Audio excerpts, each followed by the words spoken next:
One aspect of the Milgram experiment I found intriguing is the rising emotional states the subjects exhibited as the experiment progressed. This is well understood today. Behaviorism and cybernetics are two major disciplines focused on the study and manipulation of behavior. Edward Bernays, known as the 20th century's father of public relations, has a telling quote from his 1947 essay, The Engineering of Consent. Quote, "This phrase quite simply means the use of an engineering approach, that is, action based only on the thorough knowledge of the situation and on the application of scientific principles and tried practices to the task of getting people to support ideas and programs." End quote. The better understanding of human psychology has enabled the ruling class to greatly refine their methods of manipulating public opinion. An axiom of the media is, if it bleeds, it leads. Tragedy and disaster are used to attract more attention from viewers. The more attention you can draw, the more you can charge for advertising. But it isn't simply about revenue. We are instinctively drawn to pay more attention to perceived danger.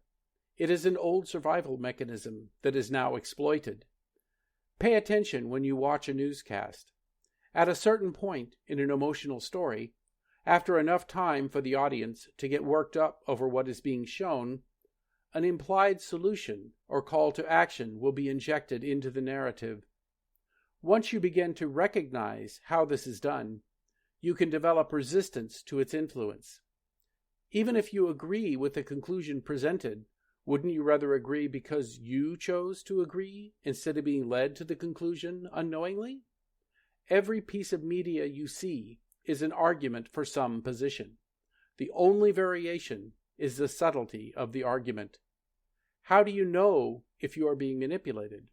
From the talking head on television to the guy trying to sell you some widget to talk around the office. How do you sort shadow from substance? You use logic. Logic is a necessary but not sufficient tool for making sense of the world around us. It can be generally broken up into two categories, classical and symbolic. I will be discussing classical logic here. To try to know the universe, it must first be assumed that the universe can be known, that it is consistent and predictable based on previous observations. If the universe was random, there would be no point in trying to understand it. There are philosophical models claiming that the universe is unknowable. I do not address them here. The tools necessary to organize the universe in an understandable way are contained within classical logic. The beginnings of our understanding originate from our observations of the world around us from birth, and this interaction is crucial to our early development. Just one example is object constancy, which is the understanding that objects still exist even if they pass from view. A ball does not pop out of existence just because it rolls behind the couch. So we all learned about object constancy, even though we did not know there was a term for it. Aristotle called this simple apprehension, which consists of taking in knowledge and producing concepts. Logic is a process, a set of tools whose purpose is to build bridges of understanding from what you know to what you do not yet know. Logic is indispensable to the scientific method. The structure of classical logic rests upon three pillars: simple apprehension, judgment, and reasoning. Judgment is used to unite or divide various concepts in order to produce a proposition. I will use object constancy to illustrate this. We learn that the ball is still behind the couch when we go to retrieve it, and that this is the case every time. This reproducible result leads to a proposition. Objects do not disappear simply because they are no longer observed. When we use a proposition in an argument, it is called a premise. Reasoning, as it is used within the framework of formal logic, is moving from two known propositions to a conclusion that is not previously known. The product of this is an argument, or syllogism. Proposition 1. Objects do not disappear when they pass out of sight. Proposition 2. My car keys are objects. Conclusion. My car keys still exist even though I don't see them. Why does this matter? The formal framing of what we all instinctively understand through our experience during early development isn't needed. Object constancy is part of the water we swim in, and the formal process of logic is how we can begin to see that water. Forming concepts from our observations and then connecting those concepts in a rational way is how we improve our understanding of the world around us and how we fit into it. This journey is a lifelong process, and, I believe, an ongoing process necessary for any civilization to thrive and prosper. Does everyone need to be a dedicated philosopher, fully trained in the history of ideas in order to navigate the world of ideas? No. Any more than needing to be an automotive engineer in order to select and operate the vehicle that most suits your needs and budget. Only the basics are required.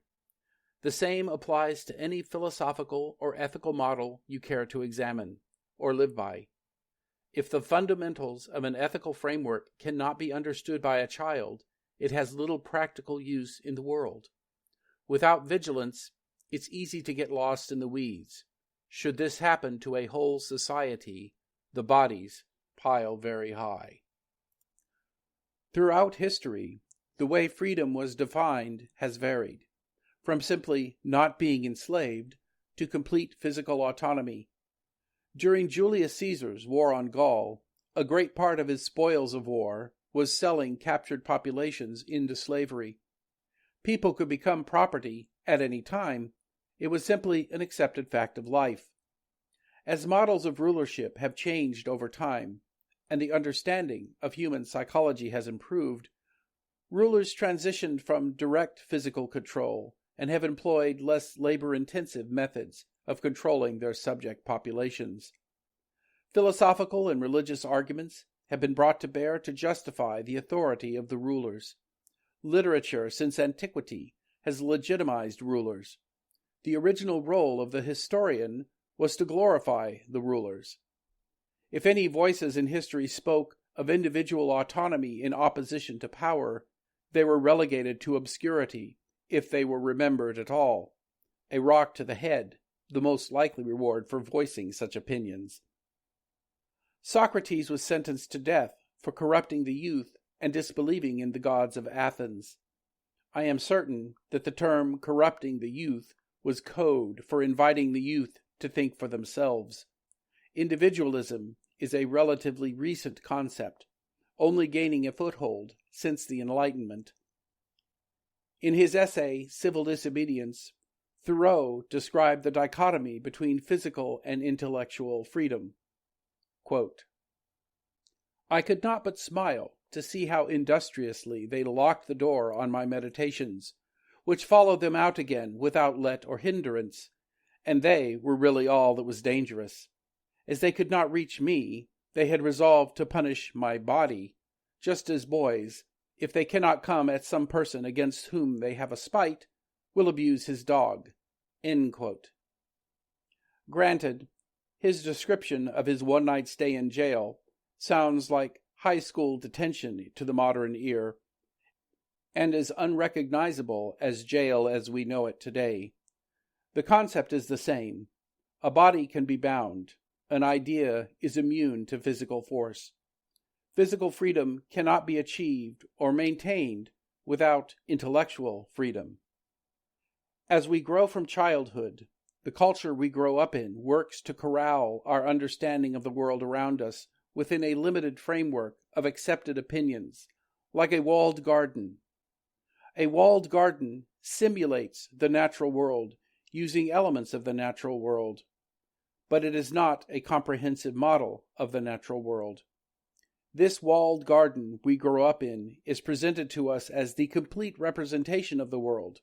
We are free to move around within the garden, but unless we come to understand that our experience of the world is limited by the wall, we will never voluntarily choose to explore beyond it. We cannot take our bodies beyond the wall unless we first free our minds from its confines. Quote, "It is the mark of an educated mind to be able to entertain a thought without believing it." End quote. Aristotle. From the moment we form in the womb, we are impacted by our environment. When we are born, we are met with a kaleidoscope of sensory inputs that gradually resolve into recognizable patterns. During most of early childhood, we have little capacity but to react instinctively to these conditions, and our early environment is the major force shaping our personality. This primary socialization typically dominates our behavior throughout our adulthood, but it is possible to temper it with effort. This environmentally deterministic stage of development, with the proper support and direction, transitions to a more volitional interaction with our surroundings. We learn patience, self-soothing, empathy, sharing, and communication, among other things. If we were unfortunate enough to be raised where these behaviors are not modeled, our capacity for independent action is severely degraded. I accept that we are bound by our environment. I do not accept that this negates the possibility of free will, though beyond the basic capacity of free action we acquire as our brain develops, we must work for our volition.